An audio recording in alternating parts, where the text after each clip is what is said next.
Ray noticed something terrifying while on his speedboat. The seawater near the shore started rapidly pulling back at an alarming speed. Ray instantly realized a massive tsunami was on the way. To survive, Ray quickly turned his boat around. He raced out toward deeper waters. Other boaters nearby had the same idea. Being far from shore was safer, since waves weren't as big in deeper water. If they could reach deep water before the tsunami fully formed, they'd be safe. But the tsunami was already taking shape. A huge wave towered high, heading right toward the Golden Gate Bridge. Even though Ray's speedboat might not make it over the wave, there was no turning back. Ray pushed the engine as hard as it could go. He sped straight toward the wave. Nearby, a yacht didn't have enough power. It instantly flipped, swallowed whole by the massive wave. Just as Ray was about to crest the giant wave, his wife Emma looked terrified. A huge cargo ship suddenly appeared, directly in their path. They were seconds from crashing. Ray desperately steered the boat, barely avoiding disaster. But suddenly, containers from the cargo ship started tumbling down. Miraculously, they dodged every one of them. Finally, they reached calmer waters.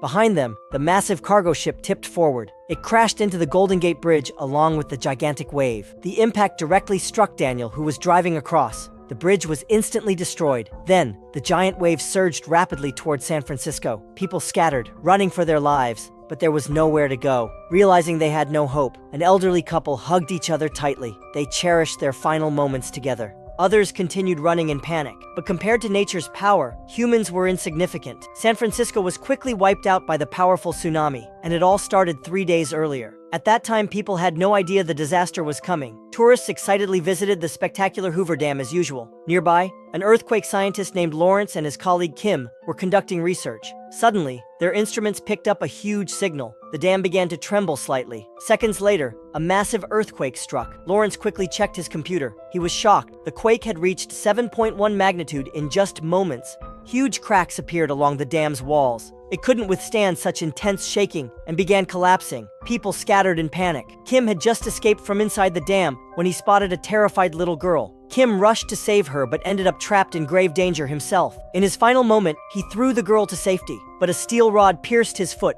trapping him. Seconds later, the dam completely collapsed. Floodwaters raged forward, instantly devouring everything in sight. Miraculously, Lawrence and the little girl survived. At this moment, Lawrence had no idea the 7.1 earthquake was just the beginning of something much worse. Ray was a firefighter from Los Angeles. After hearing news of the dam collapse and flood, he jumped into a helicopter to help rescue people in the city. But from the sky, Ray saw something even scarier. The entire city below started rolling like ocean waves. The earthquake had spread to Los Angeles and now reached a record-breaking 9.1 magnitude. One by one, skyscrapers couldn't handle the pressure and began collapsing. People dining inside buildings were suddenly overwhelmed by fear and panic. Ray's wife, Emma, happened to be in one of those skyscrapers. She tried to escape, but suddenly the violent shaking knocked her down. When she finally managed to open the stairwell door, she realized the entire other side of the building had collapsed. Although Emma was terrified, she quickly joined the crowd headed for the stairs. But while everyone rushed downward, Emma ran upward toward the rooftop instead. When she finally reached the roof, she was shocked again. The damaged building next to hers was leaning dangerously. Suddenly, the floor beneath her cracked, and Emma plummeted down with a massive chunk of concrete. When she regained her senses,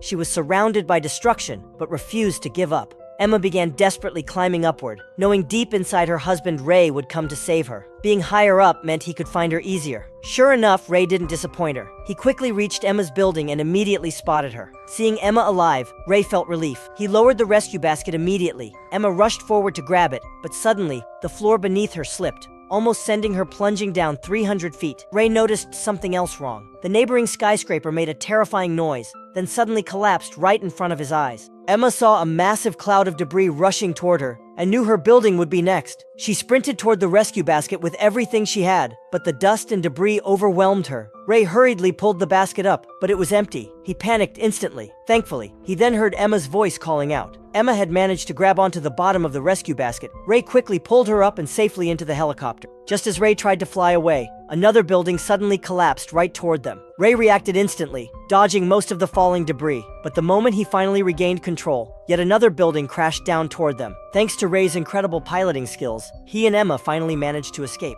But before Ray and Emma could catch their breath, they got an urgent call from their daughter, Blake. They learned the earthquake had reached San Francisco, where Blake was. After arranging a meeting point, Ray and Emma immediately headed toward the city to rescue her. But none of them knew an even worse disaster was about to hit San Francisco. Earthquake activity was rapidly rising near the city, and the predicted magnitude reached an unbelievable 9.6. Lawrence saw this and quickly started a live broadcast, warning people in San Francisco to evacuate immediately. Meanwhile, Blake was walking toward the meeting point along with the crowd. Along the way, she met a British engineer named Ben and his younger brother Ollie. Ray switched to another aircraft and soon reached the skies over San Francisco, but the city below was already in chaos. Streets were jammed with cars trying to flee, and the airport runways were completely damaged by the earthquake. Ray couldn't land and felt frustrated. Then he suddenly spotted a stadium and instantly had an idea. He flew the plane toward the stadium, quickly put on gear, and jumped out with Emma.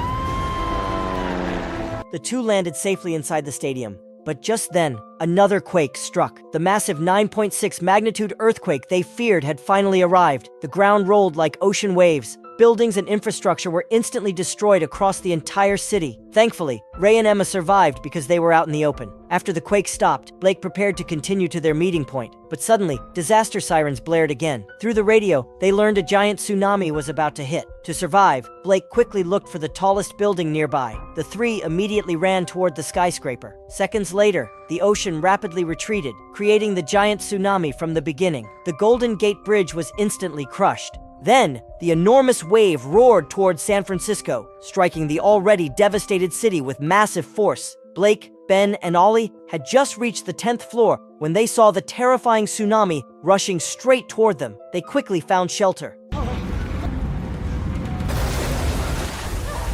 The building nearly collapsed under the huge wave. Having survived the first strike, the three stood looking out in disbelief at the ruined city below. Ben noticed the water level still rising, so they moved higher to the safer 12th floor. Meanwhile, Ray and Emma, who had just survived the tsunami, still refused to give up their search for Blake. Just as they were starting to lose hope, a green laser suddenly caught their attention. They turned around. It was Blake. She and the others were alive. Ray and Emma hugged tightly, overcome with relief. But suddenly, the building Blake was in began collapsing. Seawater rushed violently through the windows, flooding the 12th floor. Ben and Ollie were swept toward the stairs, but Blake was trapped in a small room. She had only a tiny pocket of air left. The exit was blocked by heavy debris, and no matter how hard Blake pushed, she couldn't move it at all. In that critical moment, Ray bravely jumped into the water to rescue Blake. He quickly found her, but the debris blocking the exit was too heavy. Even Ray couldn't move it. Worse still, the small pocket of air Blake had was now completely underwater. Soon, Blake passed out from lack of oxygen. Seeing his daughter about to drown, Ray suddenly summoned incredible strength. He pushed the heavy debris aside